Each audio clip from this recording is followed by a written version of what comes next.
planet, there seems to be an infinite number of beautiful places one can visit, with an equal number of spectacular things to admire. It requires nothing more than a curiosity to observe what is all around you. The miracle of nature manifests in countless ways, from breathtaking vistas to the simple movements of a common heifer. The purpose of this program is to present you with the extraordinary diversity of our miraculous blue planet so that you can discover these things for yourself. Today, we will visit Iceland and marvel at its numerous hot springs. But it is also steeped in a rich cultural history. And there's nothing quite like the rejuvenating thermal baths and breathtaking Nordic vistas you find in Iceland. Tropical Laos is also inseparably linked to nature.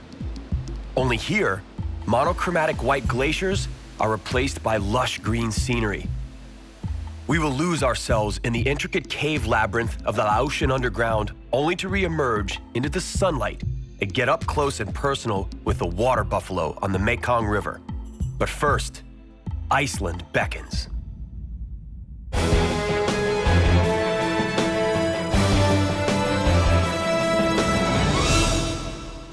The Republic of Iceland was established after declaring independence from Denmark in 1944. The island's history, however, dates back centuries. Ingólfur Arnarson, one of the very first Viking settlers, admired Iceland's endless plains and volcanoes as early as the year 874. The land was arable, and only 60 years after Arnarson's arrival, some 1,500 farms had established themselves here. Ingólfur landed in Iceland in a Strokkur, a traditional Viking ship that, at the time, was also considered a devastating warship. Jan Gunnar Arnason built a memorial to this ship called the Solfar in the port of Reykjavik. Ingólfur Arnason is closely linked to this place. Over 1,000 years ago, he settled precisely here. At that time, he called it the Smoky Bay. Today, we know it as Reykjavik. There exists no name more appropriate for this place.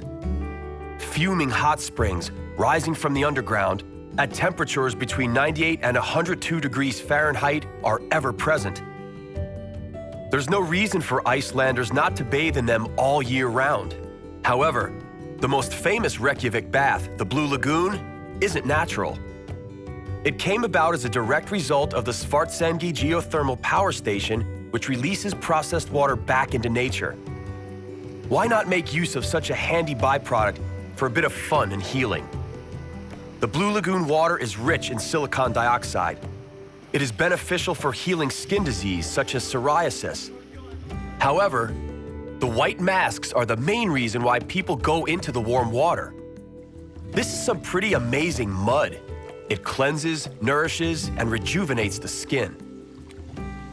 Mineral water is so common in Iceland that you are bound to find it in just about any pond. The vast island feels almost uninhabited, with its population of only 320,000 people. Their homes are dispersed over immense plains and beneath high mountains. The isolation of these homesteads is hardly surprising, since a third of Iceland's population lives in the capital. The rest preoccupy themselves mostly with farming. Momentary appearances to the contrary notwithstanding, life in Iceland is continuously under threat from harsh winters and volcanic activity. The first generation of settlers to this land were not daunted by either the ash nor the bitter cold. And so, in the year 930, they established one of the first parliaments in the world, called the Allthing. The Allthing gathered beneath a steep, sheltering rock face. It served as protection from the sharp wind for the speaker and its members. The sheltering was necessary because one would otherwise never be able to be heard over the lashing wind. And without shelter from the bitter cold, none would have been motivated to pursue something as tedious as politics. The activities of the Allthing were interrupted in the 13th century when its efficiency was undermined by quarrels among the chieftains of the various settlements.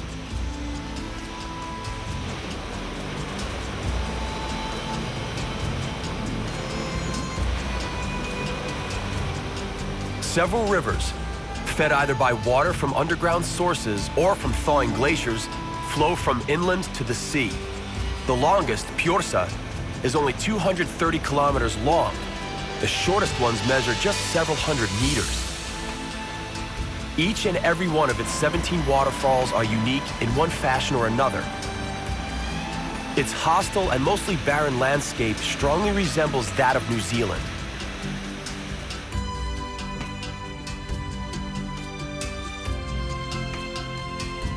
The Strokkur Geyser, Icelandic for churn dash, proves that water can flow upwards too.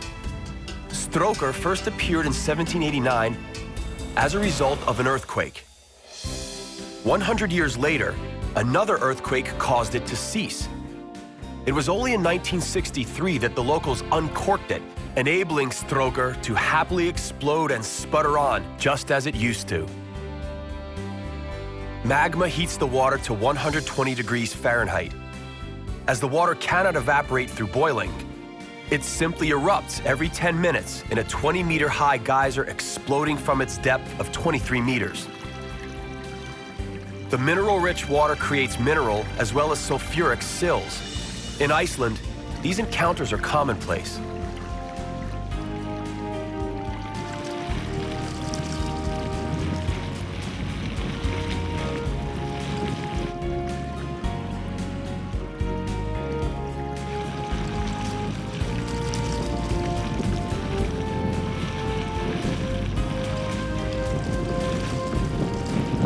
Three-quarters of Iceland's barren plains are damaged by erosion, resulting in 7,000 square kilometers of agriculturally infertile land.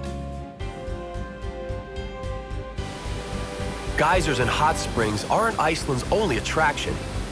The numerous breathtaking waterfalls veiled in legends and myths are equally as alluring to visitors. The Godafoss waterfall, or Waterfall of the Gods, stood witness as a certain Porgir threw carvings of pagan gods into its waters to demonstrate his total acceptance of and conversion to Christianity. Dedifoss, the biggest European waterfall with a flow rate of 200 cubic meters per second, bottoms out into a 44-meter canyon.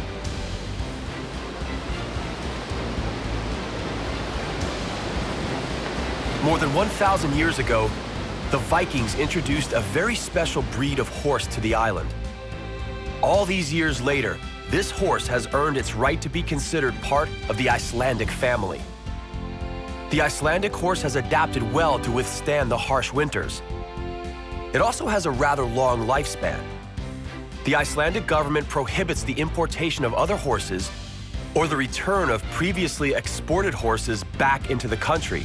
Local horses are protected from importation-borne diseases and enjoy excellent health. Because the terrain seems endlessly mountainous, the horse is often the only practical means of transport. It is commonly used to look over one's farm or reach a neighboring homestead. These horses are well known for their stability and sure-footedness. Icelandic horses harbor explosive energy, which is evident in a particular fast-paced gait. It is called tölt and is innate to the local horses. Thanks to tölt, a fast ride on such a horse is pleasant even for a complete beginner. Original farmhouses from the 10th century were usually made of stone, clay, and grass, as trees hadn't been planted on the island, and the craftsmanship of brick burning had not reached Iceland yet. Vast fertile valleys are protected by barbed wire fencing against an enemy from the domesticated range, the sheep. Sheep flocks are capable of quickly destroying the thin layer of volcanic soil out of which grasses and plants grow. The fragile ecosystem requires protection. No sheep are in sight at the foot of the volcano. Plant life is compromised by the continuous landslides and a minimum of nutrients in the soil. Until the 18th century, people were sent to inhospitable areas for punishment. Unless they were able to settle close to a hot spring, they did not usually survive the bitter winters. Life here is indeed minimal. The landscape is devoid of color, save for a few alpine plants. Fortunately, The waterfalls are spared the curse of hydroelectric plants, principally as a result of the more popular geothermal power plants. As a result, the waterfalls remain unspoiled and beautiful, attracting visitors from all over the world, including those who have seen both the Victoria and Niagara Falls.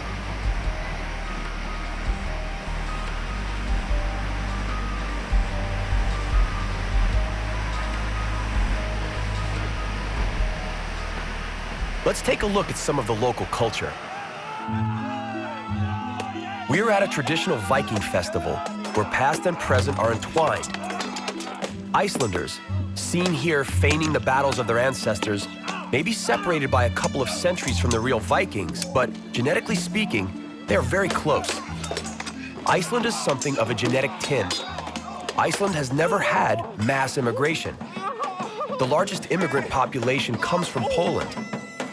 Today, the Polish descendants only number about 8,000 people. Icelanders thus form an excellent genetic sample of Homo sapiens.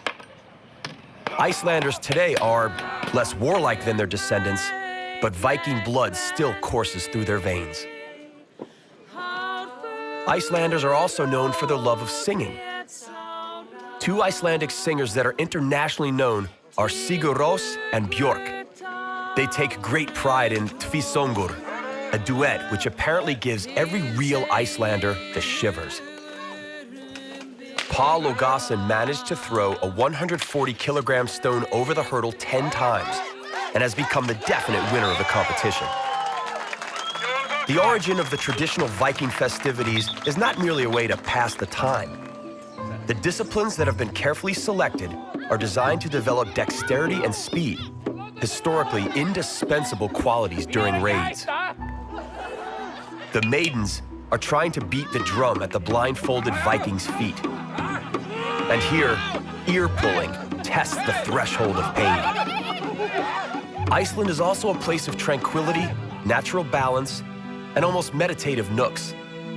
In the summer, many places, uninhabited by man, attract adventurers wishing to test whether they are capable of surviving a week in the wilderness without the internet or a cell phone. Here, they must be able to survive using only their equipment and supplies.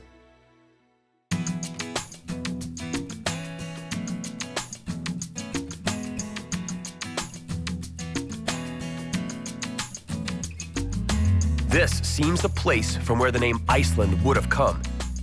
In this natural park, there are 8,000 kilometers of ice, sometimes up to 900 meters thick. It is the largest glacier in Europe. Although Iceland is close to the Arctic, the coast remains ice-free during winter due to warm North Atlantic sea currents. Even a thawing glacier can pose a great threat. Problems with wild water are not uncommon. It is because glacier rivers, found mostly on the southern part of the island, constantly change their course. It is why the longest bridge in Iceland was built over the Skeiðará River. Sadly, not even its 1,000 meters could withstand the giant flood caused by a volcanic eruption under a glacier in 1996.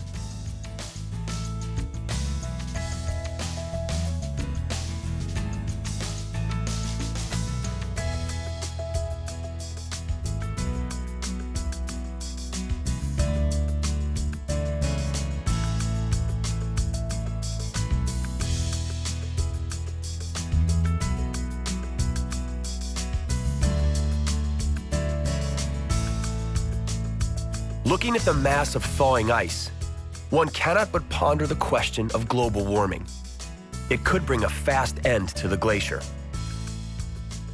Here, the situation is not grave just yet. This is what is called calving. As water buoys the iceberg, immense forces coalesce and cause massive ice blocks to break off. The ice block turns in the water, showing the thawed blue part. The color is influenced by the inability of ice to absorb the wavelength of blue light.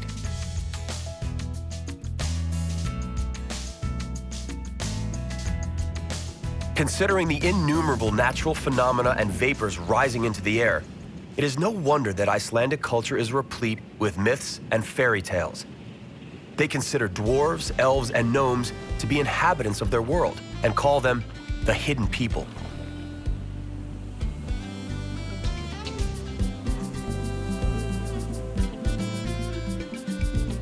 What causes all the volcanic and thermal activity? The answer is quite simple. It is right here, beneath Iceland, that the American and European lithospheric plates meet. The immense pressure with which they move against one another not only caused the formation of the island, but also opened numerous vent holes relatively near the Earth's core, causing the flow of magma and minerals. There are over 200 volcanoes, of which 30 are still active. The French writer Jules Verne placed the plot of his famous book, Journey to the Center of the Earth, into one of these volcanoes without ever setting a foot on Iceland. Nevertheless, many adventurers have tried to explore these volcanoes using his guidelines. Suffice it to say, none had any success. It is unbelievable that a landscape adorned with murmuring waterfalls lies in the same country where deadly geysers, moody volcanoes, and ripped-up glacial fields are found. We treat ourselves to one last look at the monumental wonders before us.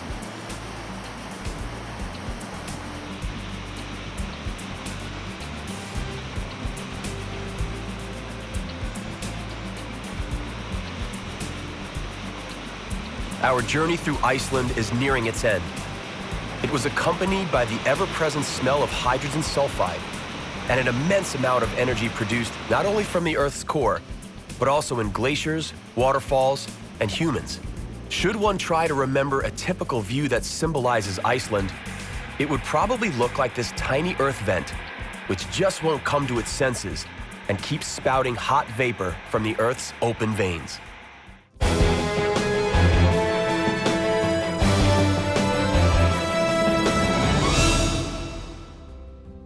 Welcome to Laos. The Mekong River is an inherent part of its heritage, as are the other natural wonders and the Buddhist religion.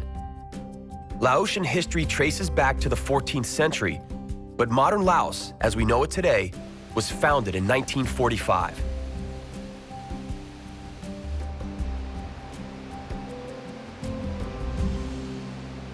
We are currently in the provinces of southern Laos. The natural beauty of this region is astounding. It abounds with flavors and scents, and it is truly enjoyable, even if you are on your own.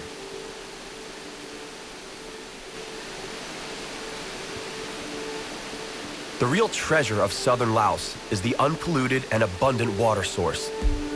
Waterfalls are both aesthetically pleasing and also act as an important protection. It is because of these waterfalls that the Laotian rivers are so extremely difficult to navigate upstream. At the same time, the waterfalls function as an efficient water flow control system during floods caused by the rainy season.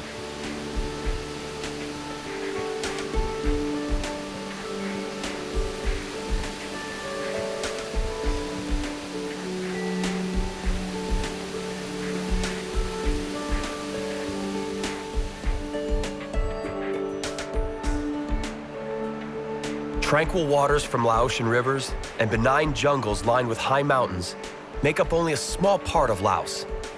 There also exists an underground kingdom. Deep within the mountains, there exists an intricate maze of limestone caves with unspoiled karst formations created over the centuries by erosion from water. These caves are managed entirely by local people. However, there are many more caves that have yet to be fully accessed or even discovered.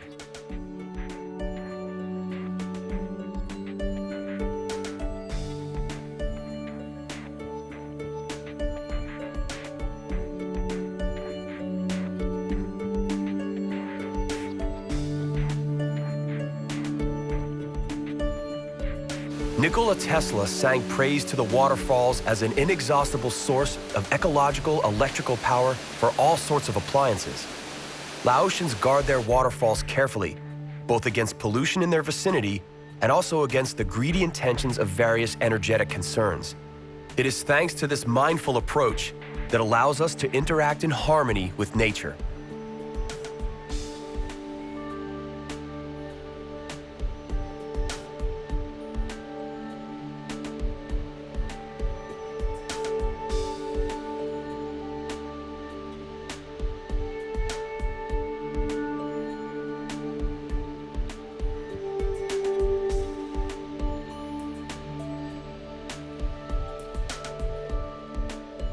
The very cause behind the existence of such pristine natural nooks in Laos, such as this one in particular, is nature itself. The elemental expansion of the jungle often swallows up entire buildings and makes it next to impossible to lay roads and railways. More than half the land area of Laos is taken up by jungle and rainforest, while only 10% of the land remains for agricultural purposes and pastures. Both the rainforests and rivers are a source of sustenance for the people in times of poor rice harvests. The Tot Phan waterfall originates in a small river running down the Bolaven Plateau and ends in a 120-meter abyss surrounded by wild jungle.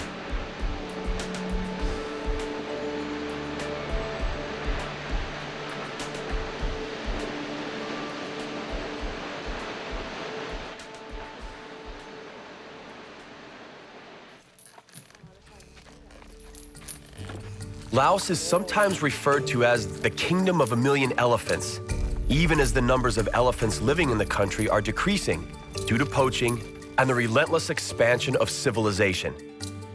On the contrary, the number of water buffalo is on the incline. The water buffalo, or Bubalus bubalus, was initially a wild animal, but did not resist the domestication process. As such, over the last 5,000 years, it became a beast of burden used in agriculture and also as a plentiful source of meat and milk.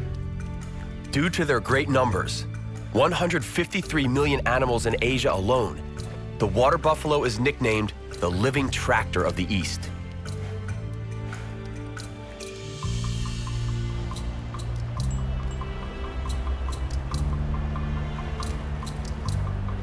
This baby Bubalus bubalus is pattering around its lazing parents, completely unaware that soon enough it will be harnessed. Although seemingly harmless, the water buffalo is statistically a very dangerous animal to humans. The Mekong River is the world's 10th largest river and the 7th longest river in Asia. Its length is estimated at 4,909 kilometers. From the Tibetan Plateau, this river runs through China, Burma, Laos, Thailand, Cambodia, and Vietnam. There are several reasons why it is referred to by many names, including the Great River, the River of Nine Dragons, the River of Miracles, and in Laos, the Mother of all rivers. There is, however, one main reason for the various names. The Mekong River is to Southeast Asia what the Nile is for Egypt and Sudan, the source of life. Along the Mekong River, there are 4 dams, many more along its tributaries, and more still in the planning stage. Here we are looking at the Ban Kon Cataract, one of the biggest in the world. The Mekong River is home to a staggering number of species of fish. Among the largest of these is the giant river carp, which can grow to nearly 5 feet and weigh 150 pounds. This damaged bridge proves that the Mekong River resists any human interference. Here, unceasing water surges over the Ban Kon from Laos to Cambodia, and with it ends today's episode. An episode which allowed you to submerge into the hot springs of Iceland, discover Icelandic glaciers, and finally, penetrate the dense Laotian rainforest and explore the dark caves of Laos.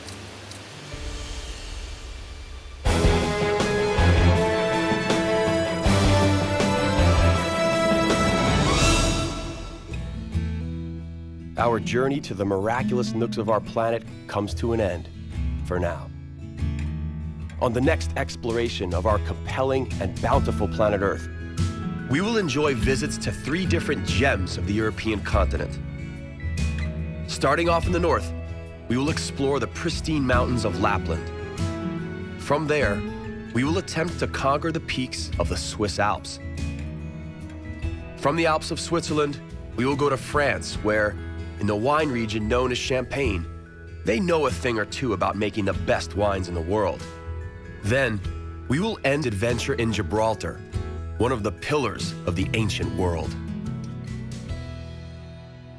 That's all right here on Miracles of Nature. We hope you'll join us.